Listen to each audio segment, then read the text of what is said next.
Welcome to NVC Life. I'm Rachelle Lamb, veteran NVC trainer and relationship coach, helping listeners navigate interpersonal conflict and ground more deeply into relational living.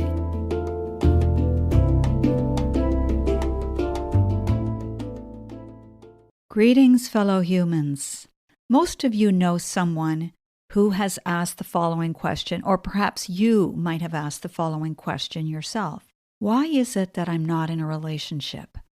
I would like to be in a relationship with someone special, but I'm not. Why is that?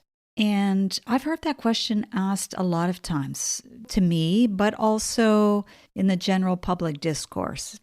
Could be on social media, could be a blog, could be at a workshop. And typically, how I hear that responded to is something akin to this. You just need to do more work on yourself. You need to heal your traumas. You need to do something about your unresolved grief. You need to make a list of all the qualities that you want a possible partner to have so you can attract these to you. I'm really wondering whether or not this makes any sense. Now, I need to say straight away that I'm no authority on this matter. I don't know if these methods work or don't work. What I do know, though, is I know many people who have employed this way of thinking and have done a lot of self-work and are still not with a significant other. Some of you might have seen the series on Netflix, which is titled Indian Matchmaking. In this series, Mumbai's premier matchmaker, Seema Taparia, strives to help single people find their special someone. She visits the person, she visits the person's family, and there's an inventory. What kind of person are you? What are the qualities that you're seeking in another person? And she regularly warns people that they're not going to find a perfect match, but possibly a good enough match. And I should add, when she travels to see someone, she's based in Mumbai, but this person could be living in the United States. Certainly there are people in some of the episodes, and we see that they're living quite far. So what that tells you is that there's a significant investment, financial investment, time investment being made to find this significant other. The series is entertaining, informative, and really fascinating in terms of what it reveals around cultural values, whether it be in India or North America. And so this matchmaker, Seema, sits down, asks all of these questions, and the types of things people will list as the qualities they want. They'll mention the kind of education that they would want. They'll say things like humor. I would like this person to have a good sense of humor. I would like this person to be interested in travel. I would like this person to be very interested in fitness or in cooking or have some family values.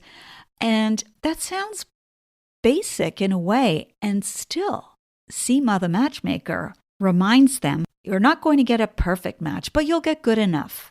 Sometimes the person who she's speaking with is a little bit disappointed or taken aback. And later during the show, when there's private conversations being had with Seema, she does say people have very high standards today, much higher than they used to have in the past.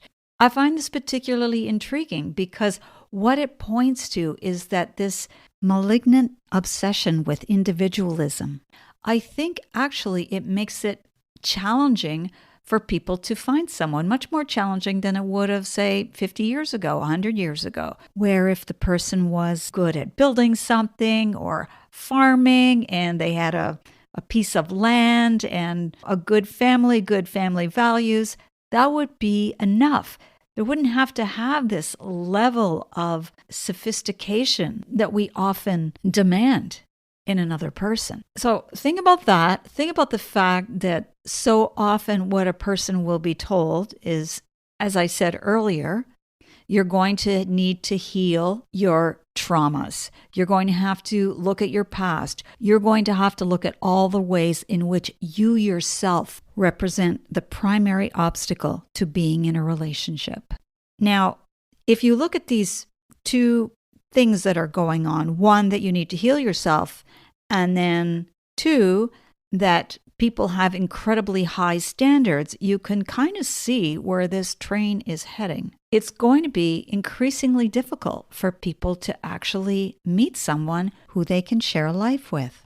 As best-selling author and psychotherapist Esther Perel points out, our standards are so high, we want someone who's going to be our soulmate, our companion, our helper around the house, our lover, our confidant. The list goes on. And all of this replaces what was formerly known as a village or a community, a much different way of life in which we were supported by so many others around us.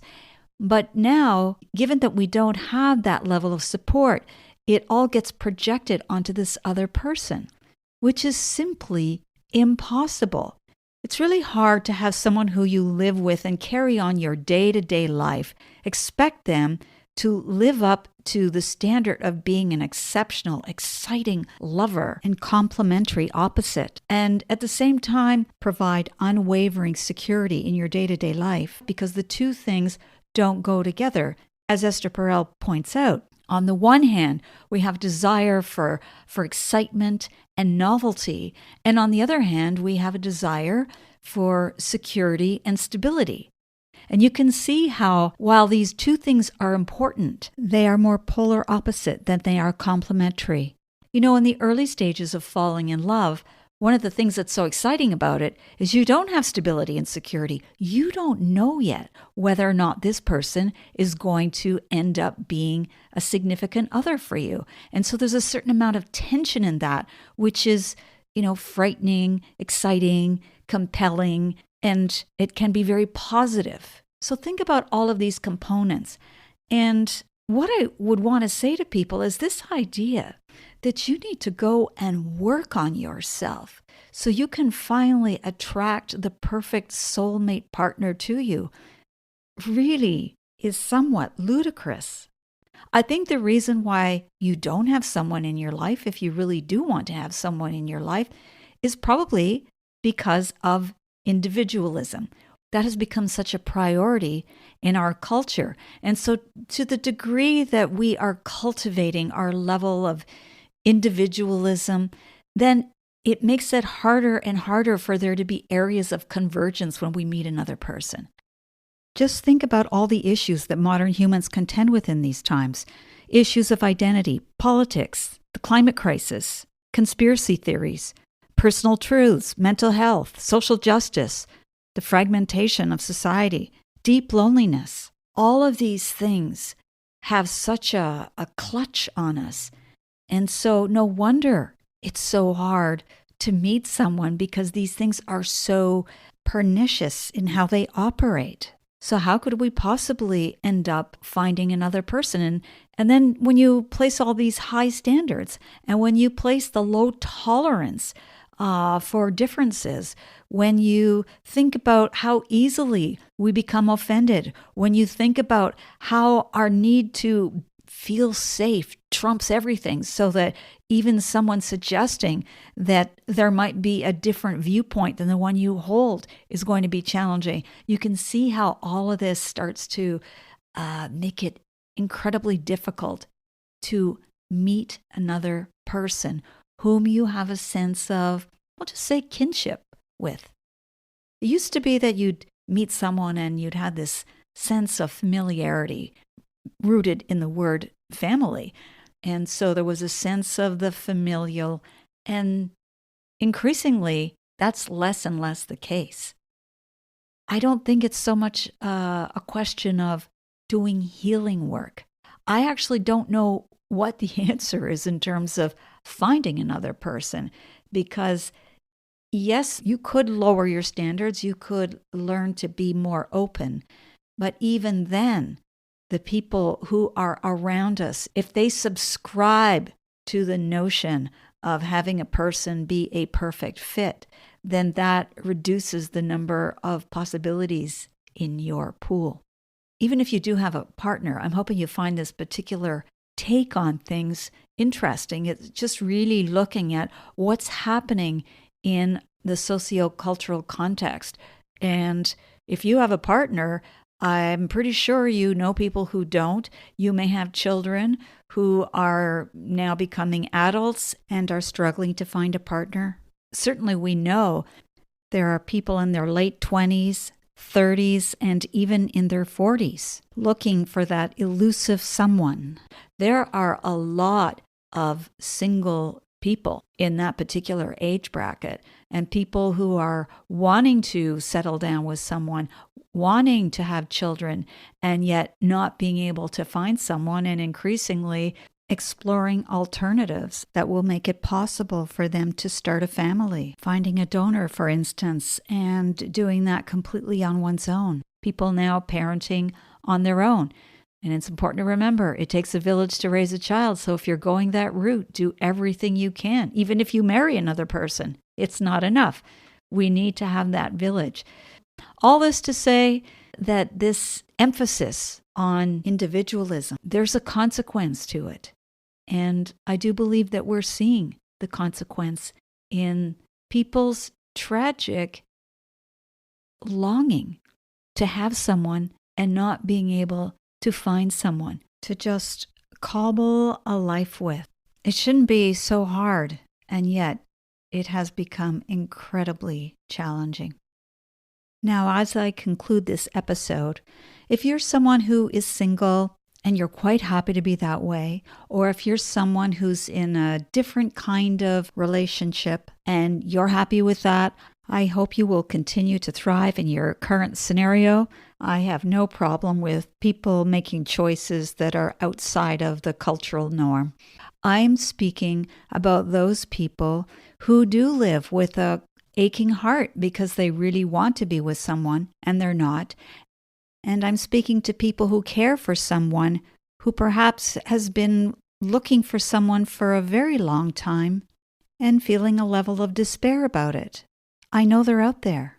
I'm wanting to explore the broader cultural context in which this deep loneliness occurs, so that those people who are alone and want so much to be with someone don't think it's because there's something wrong with them that they have to heal.